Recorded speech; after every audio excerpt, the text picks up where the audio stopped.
Hello, this is an attempt to run a quick introduction to the context of the London Naval Conference and Treaty of 1930. Go and find Alex Clark, who actually knows what he's talking about with all of these things, on YouTube, Twitter.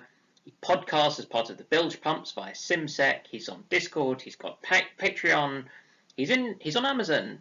He has a book. It's coming out soon, hopefully, etc. So, very quickly, in 1918, 1919, the world was kind of shattered, or at least Europe was. America was leery of getting further involved in Europe and finding themselves in the same situation, and the Japanese were a bit frustrated that they hadn't managed to take advantage of everyone being distracted and take more of China. But it was pretty huge. So they had a big peace conference, which was really where France, I rather feel, led the dictation of terms to the Germans and other Central Powers. Germany really seems to have been the focus of that. What with Austria-Hungary and the Ottoman Empire both kind of imploding towards the end, a bit like Russia. So yeah, there was that. They created the League of Nations. That was pretty good, or a good attempt. And yeah, that was aiming to prevent wars and try and generally improve humanity and things. And in the 1920s, it was pretty successful. The question is really to what extent it was challenged in that era, and certainly by the time of the 1930s, it was really not doing very well, failing to really have anything to say about things like the invasion of Manchuria by Japan, the Chaco War in South America of 1932, and Italy's invasion of Abyssinia, Ethiopia in 1935. They'd also tried to have a World Disarmament Conference, which, yeah, sounds like something from a Batman film or comic. Probably an animated Batman thing. Anyway, I'm getting distracted and I'm trying to keep this to the point. But yeah, that work had started on trying to draw that up in 1925, and they didn't even manage to open it till 1932. Frankly, it petered out by about 1934. It was not a success. So that's kind of some of our context. The other big context is the Arms Limitations Conferences that had happened before this. So you'd had the Washington Naval Treaty that was a success. So that saw five powers, USA, Britain, Japan, France, and Italy, get together and try to avoid the arms race that they looked to be getting into. The Washington Conference actually ran from November 1921 to February of 22 and was only actually ratified and proclaimed or became effective in August of 23, but we call it the Conference and Treaty of 22 for some reason. It was fairly huge and actually very much sets the scene for the London Naval Conference, which was in fact a continuation of that, which had been planned to review where technology and things had got to. Crucial things really were the ideas of capital of defining ships in an internationally recognised way. So you get the capital ships, aircraft carriers, and others, and limiting that on a kind of ratio of force, of which created a bit of angst as everyone jockeyed for power. Britain had to accept parity with the US and go from having been the most powerful navy in the world. Japan were kind of unhappy at accepting a 5:3 or 10:6 ratio, having wanted to achieve a 10:7 ratio with the US to feel secure in the Pacific. France were deeply ticked off at being left really quite behind with only a much smaller proportion of forces to Britain and US, and being pushed into a kind of third tier, third rank with Italy and below Japan, when they viewed themselves as having been the victors of the First World War and the second largest empire in the world at the time. So they were pretty ticked, but equally couldn't do a great deal about it because France was just in pieces following World War One, and actually their navy had seen negligible investment during that time, whereas these other powers had really built up and were ahead of them anyway. The Italians were pretty much just pleased to be invited to the party, but having spent the first 40, 50 years of existence as a country pitting themselves against the Austro-Hungarian Empire, for that to have now exploded or imploded or done whatever one wants to call it, so that neither Austria nor Hungary actually had a coastline anymore, meant that they didn't really have anyone to compare themselves to, and so almost by default started to measure themselves against the French. The Italians weren't helped by the fact that by the later stages of 1922, so after the conference has been held but before it's ratified, Mussolini comes to power. He came to power in late 22, quite remarkably. He was a much earlier product than some of these others, than our friend who'd come to run Germany in the 30s. Really kind of interesting. Other things that the Washington Naval Treaty established, which would be important, was the idea of a treaty cruiser. I quite like thinking of it as treaty max, so building to the maximum that could be done, which was a 10,000 ton standard displacement and guns of no more than 8 inches. Anything bigger than that wasn't an aircraft carrier was counted against your capital ships.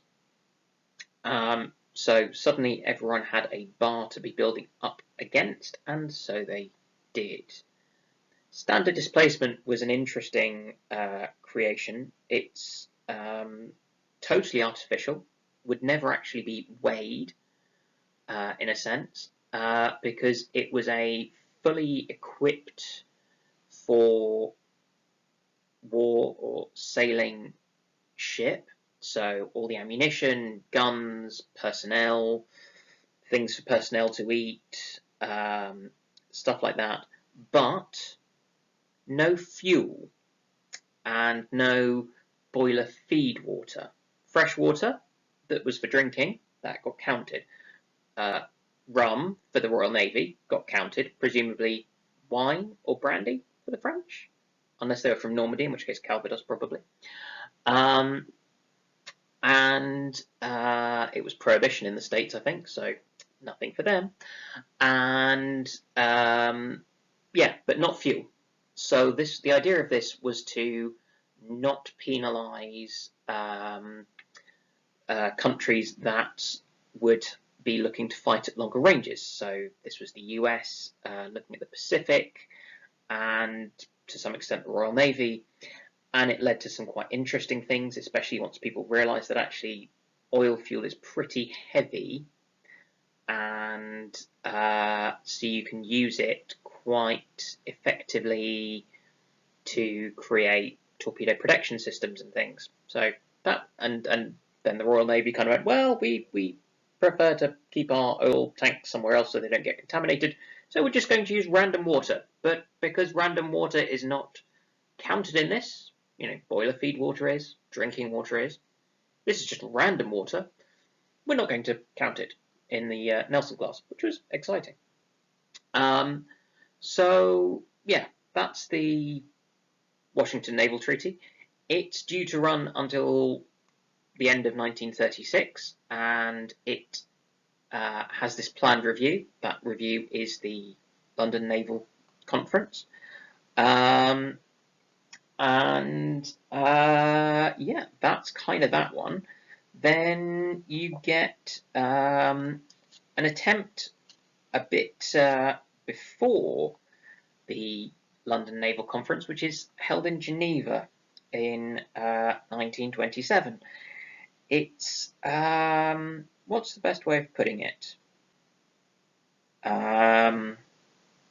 It doesn't work. It's only attended by the British, Americans, and Japanese. It's snubbed by France and Italy. Each of the countries is coming into this wanting something different, and none of them are really prepared to compromise and meet the others, or even necessarily to recognise that the other party has a valid argument. So the Royal Navy, or British, turn up saying, to some extent, we're slightly struggling financially. This is before the Wall Street crash, of course, but that happens in October 29. But yeah, it's a little bit stretched financially, and kind of wants to build smaller cruisers with 6-inch guns. This will turn out to be the Leander class, and make them smaller, so maybe 6,000 tons instead of this treaty max of 10,000 tons, and 8-inch guns. And it wants them to not just be kind of swatted aside by swarms of treaty max cruisers that will just eat them for breakfast.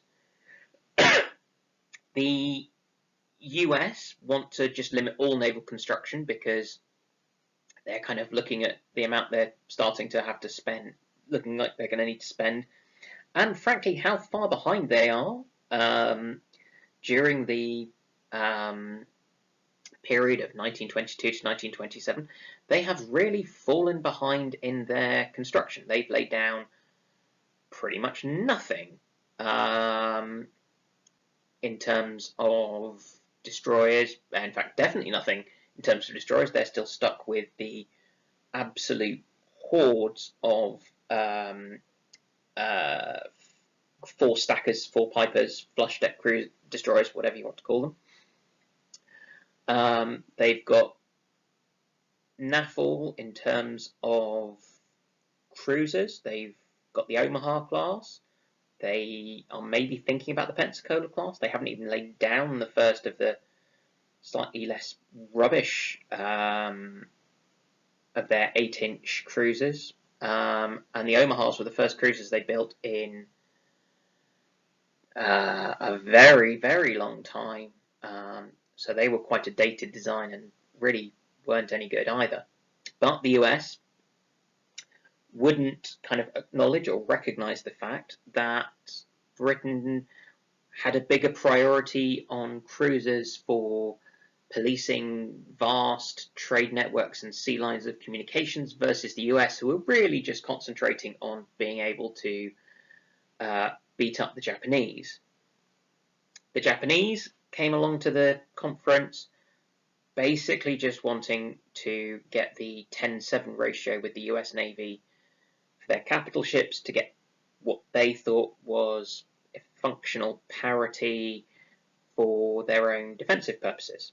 So, yeah, none of them would meet the others. None of them recognised that the others were seemingly coming with reasonable things to say. So that's kind of the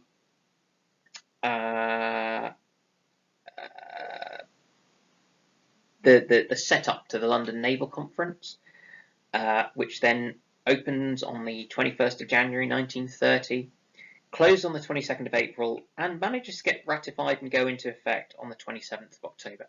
It's really a follow-up or modification to the Washington Naval Conference and Washington Naval Treaty. I'm just about to go over 15 minutes, for which I apologise. I've probably rapid it on too far. And the only other thing that I would sort of add about this is go and find Alex Clark wherever you can find him. He's not on Facebook, and his Instagram isn't kind of public consumption like this, but he's on Twitter apparently. I'm not. He's definitely on YouTube, way more than I am.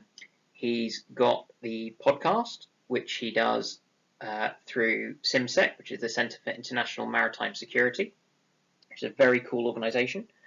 And that's called the Bilge Pumps, and he does that with Drachinifel, who is the other Alex who lives in southwest London and has links to Kingston University, and are exactly the same age.